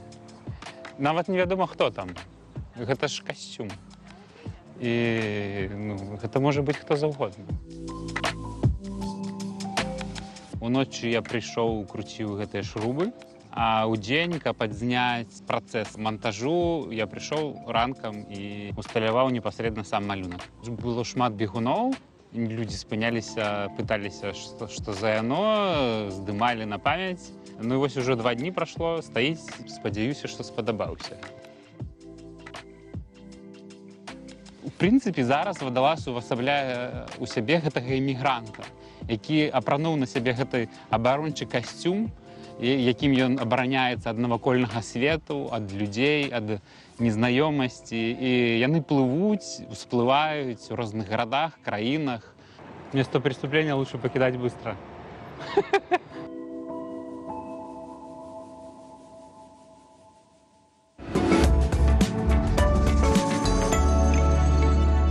Вось такія беларускія вадалазы заваёўваюць свет, а ў нашай студыі Міхась Мішук, мастак, рэжысёр і стрыт-артыст.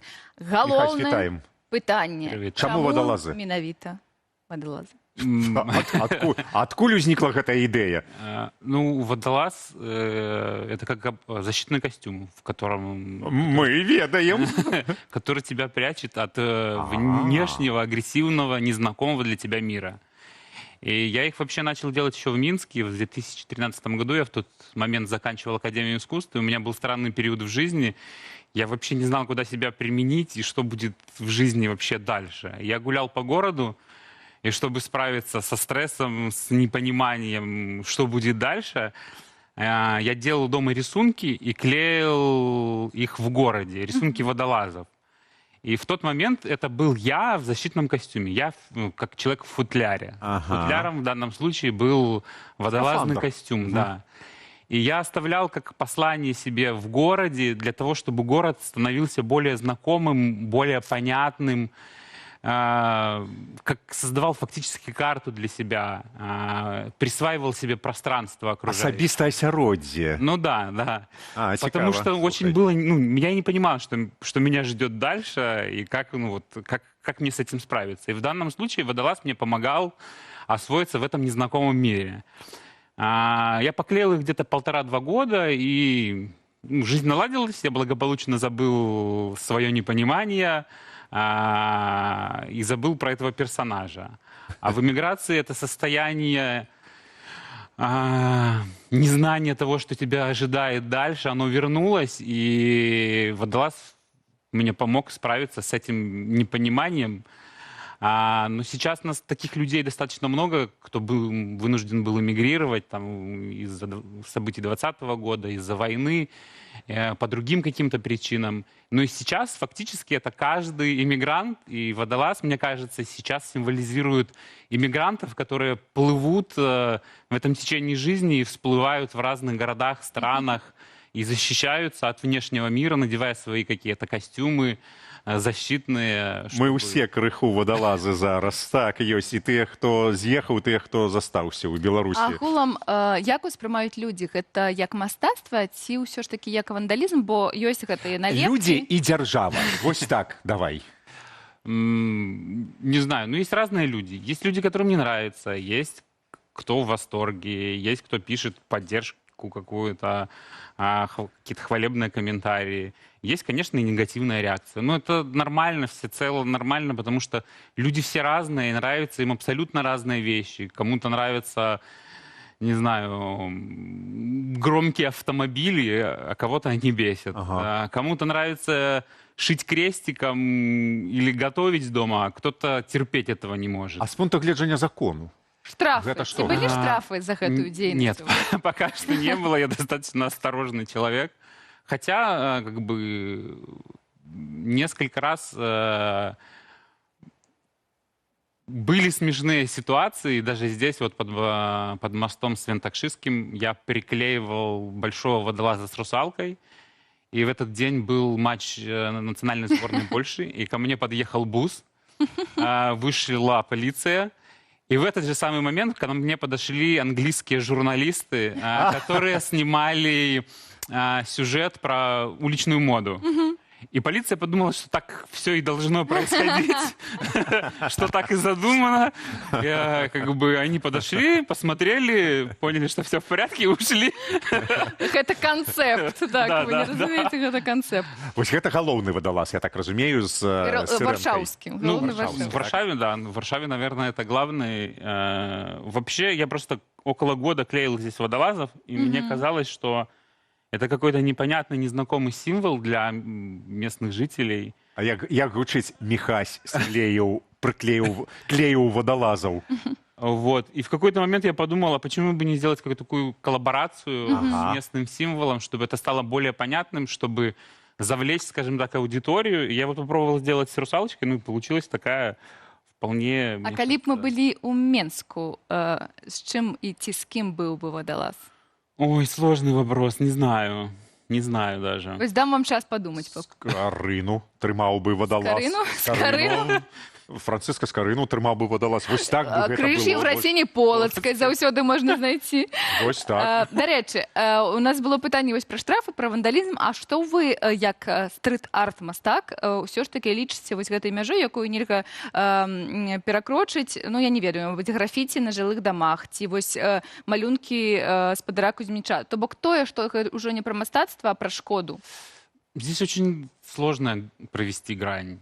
И порой для этого нужно время, понимание. Мы не всегда можем находиться в контексте возникновения тех или иных граффити или надписей. Ну, условно, знак Варшавского повстания — это тоже фактически граффити. Протестное граффити во времена Второй мировой войны, когда люди поднимали восстание.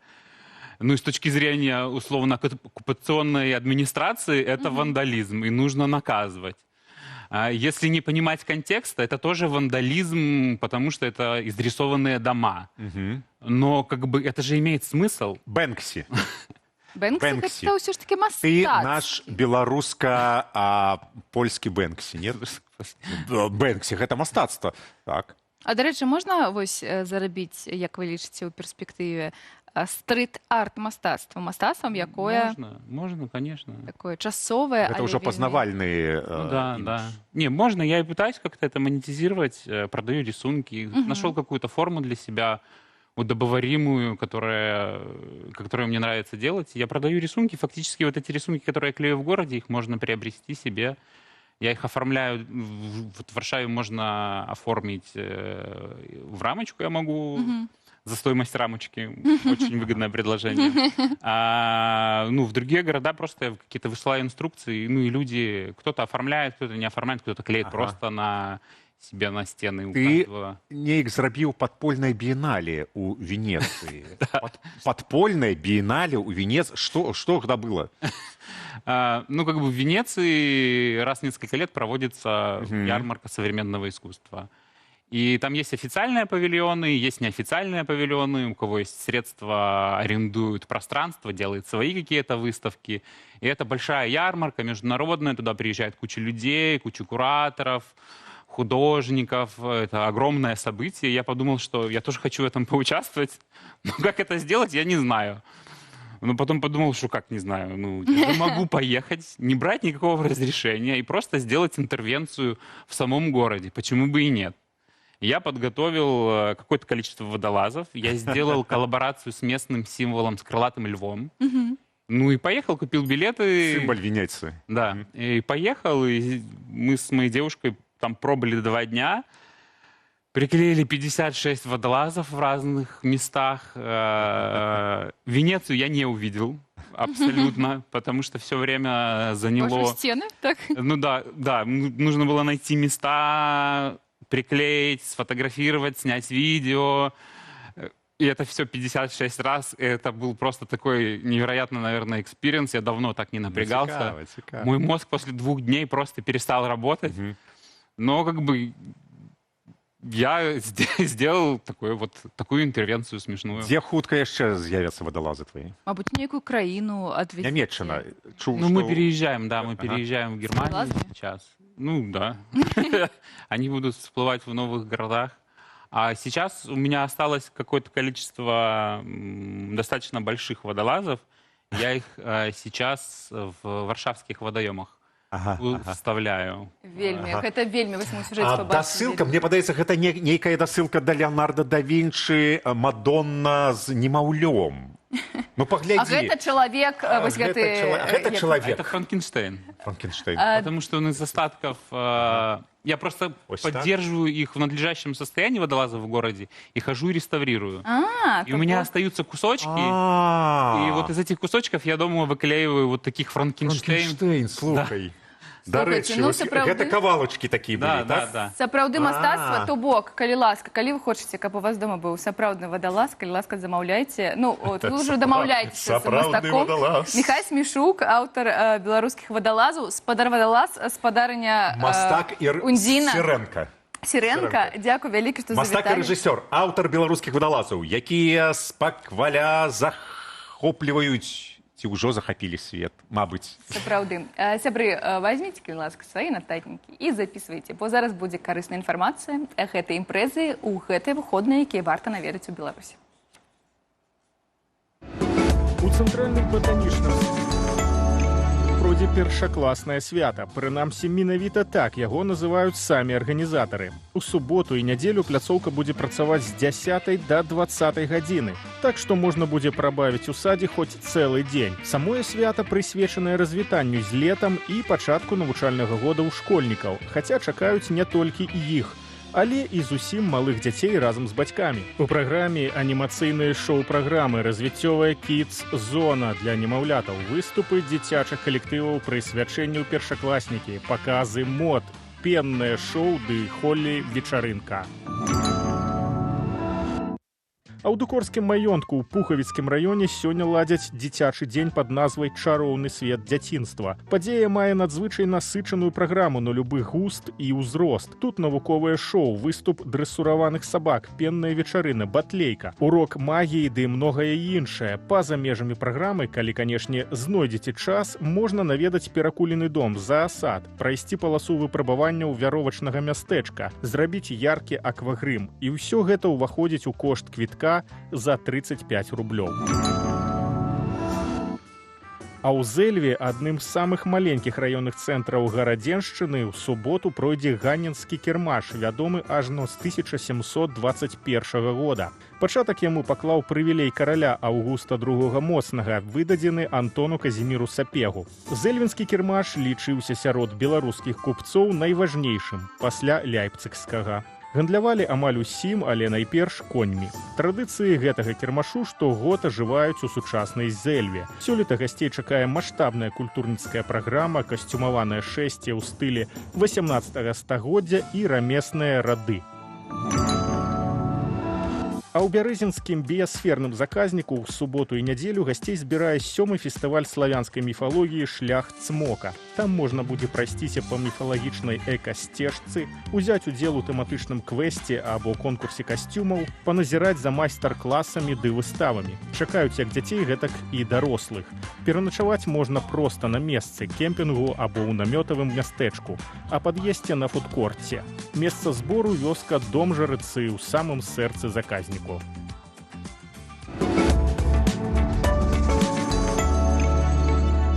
Вітаем зноў. Андрюша нам прынес нешта, а што прынес? А што цікавостку адну вельмі важную. Так, і так пачну вам распавядаць. Культурніцкая падзея. Сёння ў Капенгагене беларуская супольнасць ладзіць незвычайную гістарычную імпрэзу. Яна называецца «Піраты і піраткі каралевы Сафіі», якая спалучае водны парад, канцэрт і вяртанне забытай беларускай спадчыны. Сёння раніцай ад знакамітай статуі русалачкі ў Капенгагене стартуе беларуская флатылія, ё-маё, на чоўнах і байдарках, якая пройдзе па гарадскіх каналах Капенгагена. Там, на Каралеўскай плошчы, адбудзецца прэзентацыя рэплікі знакамітага крыжа каралевы Сафіі, пасля чаго зайграюць гурты «Гоман» і «Курвадзікі». Завершыцца дзень выязной экскурсіяй да каралеўскага пантэона ў Рынгстардзе. Галоўны сэнс падзеі нагадаць пра глыбокія сувязі Беларусі з Еўропы, пра што мы пачынаем здаваць. Так. Праз постаць Сафіі Менскай. Вось вы бачыце кадры гэтай імпрэзы, якія ўжо распачалася ўчора. У 12 стагоддзі дачка менскага князя стала каралевай Даніі, выйшаўшы замуж за караля Вальдэмара I. Сафія нарадзіла 2 дацкіх монархаў, а што важна, што яе дочкі сталі каралевамі Францыі і Швецыі. Таму кроў менскіх князёў, такая ж самая, як і ў нас, цяпер цячэ ў жылах большасці еўрапейскіх дынастый. Сваю асаблівую святыню, рэлікварны крыж полацкай школы, знойдзены ў яе саркафагу. Сафія насіла гэты крыж да самай смерці. Сённяшні водны перформанс і піратская эстэтыка паказваюць, што нашы продкі вельмі актыўна ўдзельнічалі ў балтыйскім жыцці і марской еўрапейскай палітыцы. Хоць моря ў нас цяпер няма, але нашыя людзі там все-таки ёсць. І сённяшняя імпрэза — гэта жывая дыпламатыя, якая вяртае Беларусі яе законнае месца ў гісторыі Еўропы. І вось у нас на сувязі проста з Капенгагена, з самых месцаў падзей, проста ад знакамітыя русалкі на беразе Паўночнага мора з крыжом у руках або не, арганізатар выправы, галоўны рэдактар гарадзенскай мультымедыа Гродна Лайф Алексей Шота. Алексей, прывітанне, ці чуеш нас? Прывітанне, чую вас выдатна. Алексей, вітаем. А першае пытанне, галоўнае пытанне, а чаму гэты крыж, увогуле, чаму гэтая падзея важная? Гэта такі праект вельмі шалёны ў пэўным сэнсе. Так, ад пачатку нават не верылі, што атрымаецца. Ён важны менавіта таму, што мы вяртаем Беларусь у агульнаеўрапейскую прастору. Мы паказваем і беларусам самім, перадусім, і еўрапейцам таксама, што і стагоддзі таму мы не былі нейкай там зусім ужо правінцыяй, а былі ў цэнтры палітыкі еўрапейскай. Вось і праз такі незвычайны шлях, праз культуру, актуалізацыю спадчыны, вось гэту пірацкую тэму, мы такой робім байку трошкі. Так, бо мы ж не ведаем, ці гэта быў крыж Сафіі ці не. Гэта адна з гіпотэз, яна самая моцная, але прям недаказаная. Але вось мы ствараем такое трохі фэнтазі, каб Беларусь загучала нанова трошкі. І для нас саміх таксама. А што зараз адбываецца там вакол сябе? Мы бачым, ты у нейкай там марыны, яхты... Так, ідзе падрыхтоўка. Мы зараз каля русалачкі знакамітай, вось тут у бухце капенгагенскай. Зараз трошкі там наперадзе перада мной ўжо пачнуцца выступы фехтавальшчыкаў, бойкі на шаблях, шаблі такія несапраўдныя, каб ніхто не зарэзаўся, канешне. І пасля мы сядаем на караблі, і будзе невялікае падарожжа тут па заліве, па Капенгагену, а потым на плошчу, дзе адбудзецца канцэрт беларускіх гуртоў. Будзе і такое больш фолкавае, і больш панкава, такое хуліганскае штосьці. А пакуль нас не чуеце Капенгагене, я скажу все-таки, захапілі нашы Капенгаген. Па-сяброўску, каб разумелі, хто чыі былі каралевы, адкуль яны. Дзякуй вялікі. Дзякуй вялікі. Абавязкова мы далей распавядзем пра хаду этой імпрэзы, а пакуль што вам распавесці? Каментары. Давайте паспрабуем. Нагадаем пытанне. Мы спыталі, што з харчавання якую страву, якую ежу мы не любілі больш за ўсё. У сталоўках агулам. У сталоўках агулам. Пачнем з дзіцячых сталовак, з дзіцячага садочку. Піша нам каментатар «Гісторыя з дзяцінства». У садку супрацоўніцы не дадалі гародніны і лішкі забралі сабе. Так бывае часам, да. І я палез на ціхай гадзіне, скраў гэтыя памідоры і раздаў дзецям. Прыкольна было, што потым, калі яны выгаворвалі бацькам, то не маглі нічога патлумачыць. Малады Робін Гуд. Мінімум. Харчовы Робін Гуд. Вось. Можна іх забраць і раздаць бедным. Добра. Пазнаёміцца б з гэтым героем ужывую, а не праз каментарыі. Мне заўсёды падабаліся салаты ў школе. Але толькі потым я даведаўся, што яны бываюць не толькі сённяшнімі, але і ўчорашнімі, а я яшчэ больш скажу, яшчэ і заўтрашнімі яны бываюць. Як гэта салаты маглі падабацца ў школе? Малесенькія такія в пялачках, не? З капусты і маркоўкі. Гэты? Або такія салаты.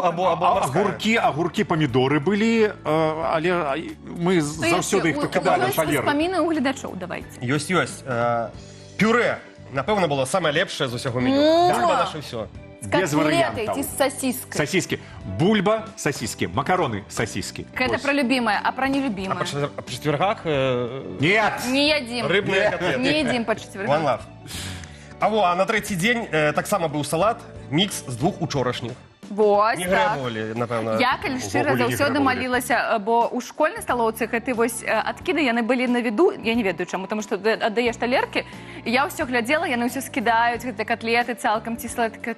Толькі б гэта выкідалі, толькі б яны гэта не давалі. І калі на заўтра меню такое ж, ты так пу-пу-пу, што гэта будзе.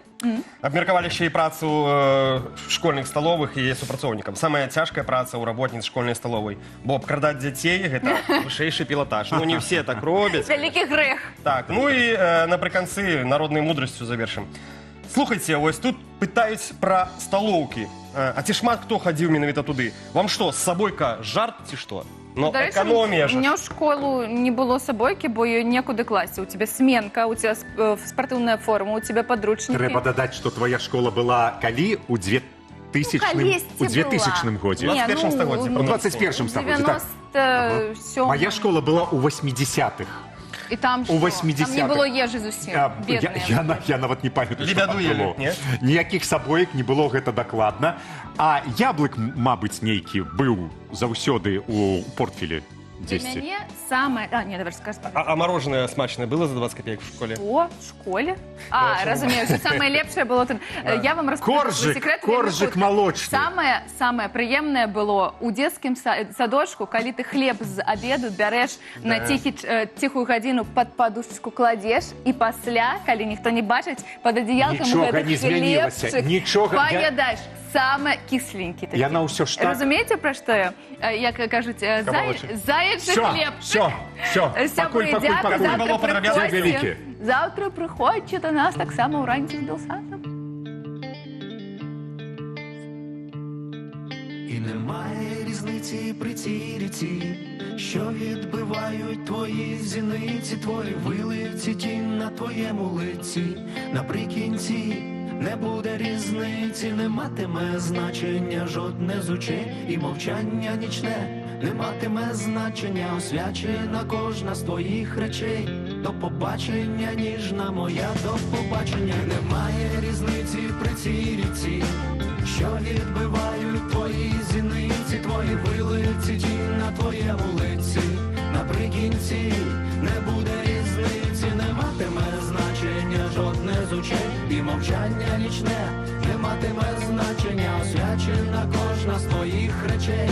До побачення, ніжна моя, до побачення. Тихо так, наче падає сніг, тьмяно зникаючи між небесами, лишається світло з усіх утіх, і небо наповнюється голосами, і палає вогонь для усіх, хто пішов. І звістка здається такою гіркою, місце прощання болюче, як шов, ніби стоїш над нічною рікою. І немає різниці при цій ріці, що відбивають твої зіниці, твої вилиці, тінь на твоєму лиці. Наприкінці не буде різниці, не матиме значення жодне з очей, і мовчання нічне не матиме значення, освячена кожна з твоїх речей. До побачення, ніжна моя, до побачення.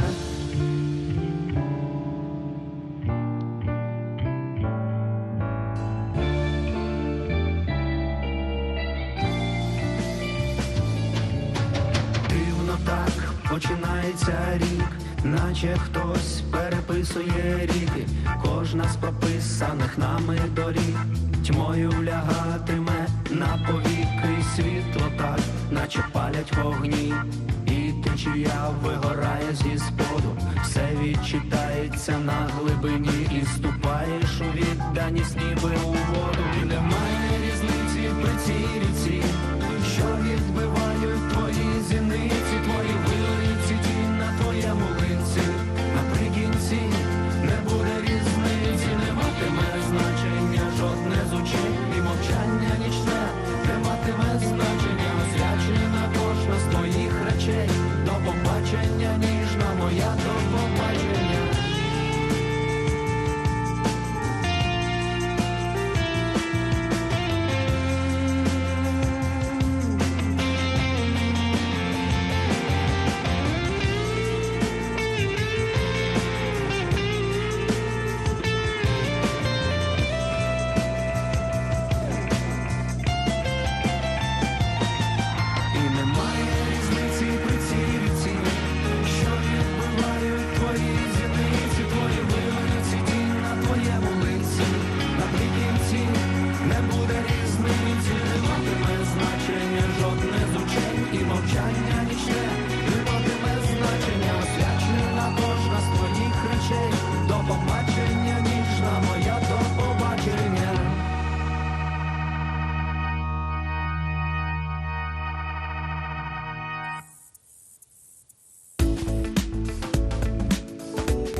Сёння на Белсаце. О 19-й гадзіне менскага часу падсумуем галоўныя падзеі дня ў інфармацыйным выданні «Аб'ектыў». Каментары экспертаў,